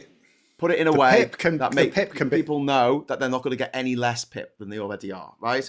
And then finally, the winter fuel payments, these sort of 3 things here are not changing any massive policy or anything. the winter fuel payments is just literally changing the name of that bit of the payment. So when you get your statement or whatever, when you get your pension, it probably gets paid into your bank account these days. You get your £53, and then there's an extra £7 which is separate, and it says this is for your winter fuel or whatever. You work it out in a way. It's just branding. It's just marketing. You don't spend any extra money on doing that. And then finally, the boat thing. It's setting up a processing centre. Does that need an act of parliament? I don't think it does. I mean, no, but it does need, but it needs a complete change of their policy. They've already, you can't just keep changing policy every day. But all these things actively worked on. They don't need an act of parliament, do they? It doesn't matter. They do need civil servants to work on these things for years, and they've committed civil servants working on something else. So they should have done this from the get-go. All of these things will first of all have the Tory media claiming them to be completely chaotic and the backing down on everything. You wouldn't change any of these things in a way that doesn't make Labour look like it doesn't know what it's doing. You will never persuade. It doesn't matter whether you think this will ultimately be better or not. You will not now persuade them. They've nailed their colours to the mast. So you're trying to persuade someone to use a parachute before they jump out of a plane after they've already jumped out of the plane. Well, yeah, because that'll. You're like on the phone to them. You should. You need a parachute. They should have had the parachute before they jumped. Yeah, you can try saying to them, "You need a parachute," and even if they realise they do, it's too late. Okay. The thing is, PIP is a white paper. PIP. No, forget the white paper angle. PIP can be got rid of much easier than that. That's what I'm saying. So that's an easy one. And like the processing centre, that's not against their policy. They're trying to stop the boats. It is against their their stated policy to stop the boats. This will stop the boats. It is against their stated policy. It's again. They've written. Have you not read it? What their policy is? It is 100% not to process in Northern France. Anyone? It's explicit on the website. Yeah. No. They are allowed to do that specifically for people who've got family in Britain already. So there are going to be safe routes. In fact, I don't know whether they've actually already been set up. But for someone who is being like persecuted somewhere, doesn't matter, and tries to come over and they haven't got any family links. Minister, you said you were going to stop the boats, and now you've built this processing centre in Calais, and it has stopped the boats. How fucking dare you? But come on. Yes, but in that's all the minister needs to say. Did we stop the boats? Yes. Yeah, sure, but they haven't. The point is, they could have done that last year, and they didn't. Yeah, I know, but this is what I'm saying. If I was in charge, they don't think they're making of Labour right now. These are the 5 things I would do: comms, trams, PIP, winter fuel payments, boats. That's absolutely. That's my. But you're not. That's my wish list. You're not. Your best chance is to persuade someone who is in charge, and you're not going to with those arguments. What, that you could stop the boats tomorrow by building a they know that they're not stupid in Calais. They're not stupid. They know that they're not doing it because why? Who knows? I'm not invited to their meetings. Yeah. It's not that they don't want to stop the boats. They accept that they won't stop the boats. They think that they know that they'll lose votes over it, and they think that those votes. It's baffling to me that they think that those votes are easier to lose than votes on trans rights. I think that's absolutely insane. Yep. But nonetheless, that is what they think. Yep. You're not going to change that. Yep. Whereas you can change their mind on something where they haven't nailed their colours to the mast. They could tomorrow decide that they're going to use YouTube to get 2 million unique viewers every month, which they could easily do. I could get them up to that level immediately. Yep. Really quick. I say immediately, within the next year. If they wouldn't have to do lots, they'd have to employ 2 people, one a good editor, and one someone who's good at like producing content, and at least one of them has to be good at organising people. I can do both of those, Phil. Yeah, but the point is, you could do that, and then the time from MPs would be minimal. You're talking about 2 hours every couple of months. Yep. And you might not even have to do that. But it would be good to get cabinet ministers doing at least a couple of hours every couple of months to keep getting themselves in there. And you could, but they don't. They don't do this. But no one does it. I was showing in my own stream, my private member stream earlier this week, it's not just political parties that don't do it. Major political groups do it. Greenpeace are huge, right? Everyone knows who Greenpeace are. Yeah. Their YouTube, they did this slick promotional video and put it on their YouTube channel recently. Got no views. It's rubbish. They're the kind of let's build a studio type people. They go, let's build a studio. And you're like, why? Just do it in your house. You don't want this behind you? Fine, put a green screen behind you. You have a massive badger, meditating outside Parliament. It's fine. Like we have the tech to do this in our own homes. Why do we need a expensive studio in London? People are still thinking that it's the 90s and it's not. Exactly. Well, before that, I would say. I still imagine them communicating via fax. Yes. Yes, that's what they are. Not facts, but facts. But no, when I go back to the 5 things I would do, right? If I was, I'm not asking them to do anything that is completely out the ordinary here, or something that goes against everything that Labour's ever stood for in the past. No, certainly not. And I'm not talking about absolutely changing the way that our electoral system works, and I'm not even talking about putting a single bill through Parliament, which takes months, years, whatever. This is simple things that Labour could do tomorrow. They could literally start this tomorrow, and they're choosing not to because they're choosing not to. And if they lose the next election, it's going to be on them. They're not. It is, yeah. If they lose the next election, I think you're right about one thing. Green folk are not going to win the next election. Labour are going to lose it if they continue on the way they're going. No, I'm having my cake. If they continue on the way they're going, if I've got to wait at least 3 years, it better be a good cake as well. I don't want some. Before we go, we talk about making things better for people. One of the things that absolutely hinges on is the economy doing better, and they have got no control over what happens to the economy. No, it don't. No, doesn't. So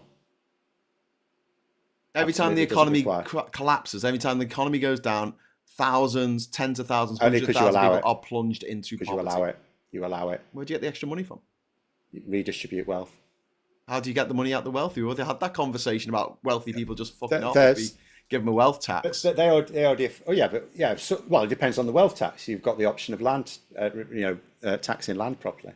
Yeah. Don't do stupid like wealth taxes that people keep calling for. Don't listen to Richard Bergman, who doesn't know anything. But I don't want to be harsh to him. It's going to require last year, to do that is going to require a lot of time in parliamentary time, bills going past and acts and consultations and civil servants. But the economy isn't going to. The economy, if it's going to go down the pan, it's going to go down the pan in the next year. Yeah. I think it's not. I think Trump is already shit scared. So obviously damage has already been done. Yes.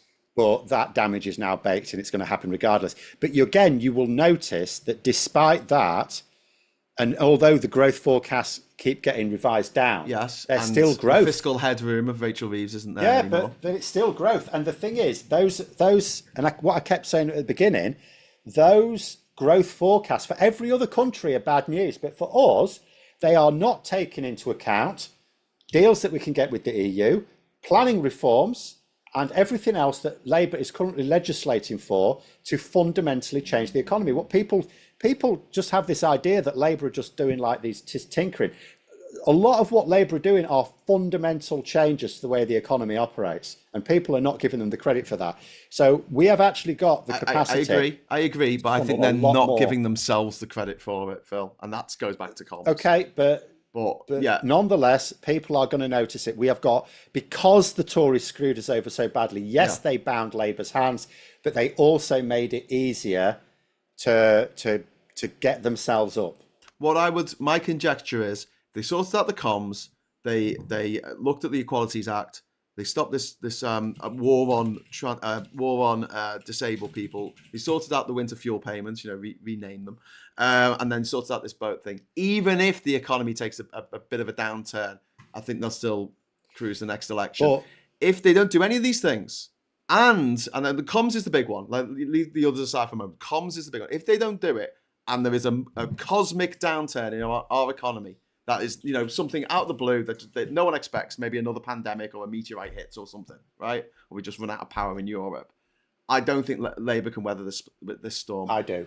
And I'll tell you why. Because you're thinking back to the banking crisis, but Labour at that point had been in power for a long time. They'd already made all the big stuff better. So all people saw was decline. Whereas the Tories left us in such a hole that the economy could take a proper beating and things could still get better. And that's what people will vote on. I think you've got a much more rosy feeling about humans than I have. I'm too much of a cynic. I am basing this on cold, hard facts. This is based on what I know, a public's attitude based on polling. Yeah. There just aren't the numbers there for a Conservative. The Conservatives are not going to revive their fortunes in time, and Reform UK do not have the numbers to be able to form a government in their own right. Yep. Someone's saying about the polls and the Fox News polls are showing Trump's doing badly. Yeah, amongst independents and amongst Democrats, but with Republicans, 54% of Republican voters would still give Trump an A. Okay. After all this, it doesn't matter. In fact, the popularity of the Democrats compared with Trump's still on like 41%, whereas the Democrats are on like 27% approval. They're not doing well. They need to sort that. But that's because they've got no leadership. But I mean, the way they always work, it's still a weakness. But the way they always work is they don't ever get together until there's an election. It's their caucus system. They don't have a leader. Yeah, they don't have a leader. Yeah, true. So, but nonetheless, Labour do nothing unless they're facing an election. When it comes to comms, when it comes to actually getting their message out and telling people, "Did you read the manifesto?" No, nobody reads the manifesto. Don't even ask. Exactly. It's like asking if you've read the bloody book that's that you're supposed to do homework on. No, you've read a summary of it in the York Notebook. That's what you've done. Who reads the book? But anyway, I still think Labour have made it clear that their criteria for success is how people feel. They recognise, they've made it explicitly clear, they recognise they cannot tell people their lives are better. Those people are going to have to independently say it is. And I'm telling you, I am listening to people who properly hate Starmer around here, and they are giving him the nod already on the NHS. It still will have not stopped them voting for Andrea Pissin-Jenkins or whichever troglodyte was standing in their local ward. Yep. It won't stop them voting for that's because it's just one thing. In a few years' time, it'll be lots of things. Well, okay. I'm having cake. I'm having a cake. Are you having your cake and eating it? I am certainly eating it. My wife can't. She's diabetic. What's the point of having a cake if you're not going to eat it? I'll make you a sugar-free cake. No. Carrot cake. My wife doesn't need it. I don't like carrots. Oh, you like carrot cake though? It's lovely. No, sorry, that's good. I like raw carrots. I don't like cooked carrots. Help you see in the dark. Anyway, questionable sanity. Last super chat I think of the show because we have got 44 minutes over. Oh my word! Growth below inflation is not growth. Correct. People's personal growth is what matters. People's personal growth above inflation. But also, I mean, the lesson from Biden, as well as a lot of other countries, is even if your personal growth is above inflation, if people see the cost of staple products going up on a regular basis, they will feel worse off. Or that the trajectory, because that's what people are thinking about in the future, we need to halt this decline because even if they think they can afford things now, they may not be able to in 6 months' time. But inflation would also be under control. We will have better trade arrangements with the EU. That can only help. We'll have worse ones with America, but we're not getting our eggs from America. In fact, they're trying to get them from Denmark. But look, this is my, from my point of view, sure, I don't think humans are as rational as all that. They're not rational at all. They don't pay attention. They vote out of emotion, out of fury. They're gut. They don't necessarily vote along logical avenues. So otherwise, saying, Graham, Lexiters wouldn't be a thing. What you're saying is people vote based on how they feel. Yes. Which is exactly what Labour are targeting. Whereas Reform UK, their entire strategy is Labour and the Conservatives are failing. Yes. Now, as soon as Labour are not, their strategy goes down the toilet. I'm telling you. Whatever Labour delivers, VFOC are going to say this. They're going to say it could be so much better had the Tories and Labour taken the advantages of Brexit. But instead, they've gone back into the arms of the EU. They've joined a customs union. It's a betrayal of Brexit. Do you know something else? Right now, statistically, there are more people in Britain right now that voted Remain than voted Leave. And where's that going to be in 4 more years, especially with 16 and 17-year-olds voting? Yes, but within the first past the post system in which you only need to get 33% of the vote to win. And Labour are massive. Just the 16 and 17-year-olds voting at all which are much more of them going to vote Labour than Reform UK, that is stacking the odds more in Labour's favour. There's so many headwinds for Reform UK. You just keep downplaying. There's so many things that are going to go wrong for Farage. He's not going to dodge all of them. Some of them might. I actually allowed myself to believe that Trump might actually get his comeuppance after, he resulted, his riot that he instigated resulted in the deaths of 9 people. They caused millions of dollars worth of damage to the Capitol building. They smeared shit on the walls. They tasered the police officer. They injured 150 police officers. I thought, that's got to be it. And then he stole documents and he gave them to the Saudis and the Russians. That's got to be. And then the phone call came out where he phoned up the governor of Georgia saying, can we get a few more votes? I thought, that's got to be it. Farage invoked a riot last summer and he has fucking got away with it, and now people are voting for him. Do you know what you no just faith did there? in people. No faith in people whatsoever. Yeah, but that's the whole point.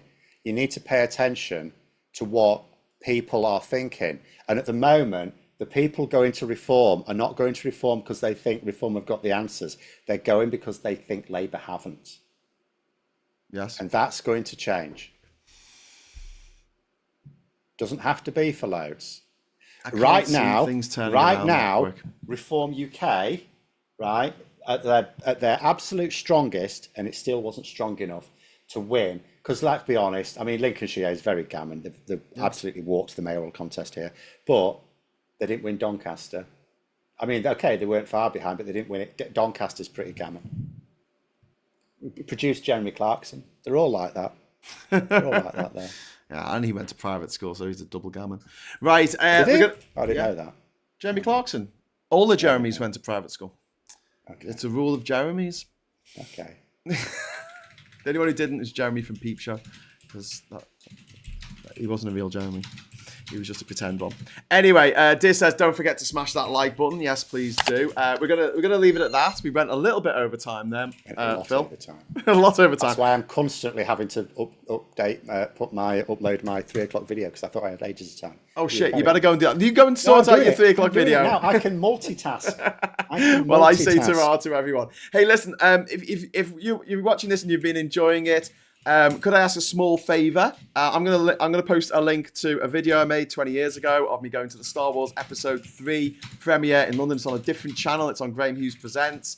If you can have a look at it, you don't need to watch it. It is quite funny, but you don't have to watch it if you don't want to. Just give it a like and give the channel a subscribe, because I'm trying to build up the subscriber base. We've already got about 80 subscribers at the moment, so we could do with a few more to get that channel off the ground. So, thanks so much for watching. Thanks to everyone in the chat for staying relatively respectful through there. And thanks to everyone who gave a super chat. We'll be seeing Phil again next week on the same bat time, same bat channel.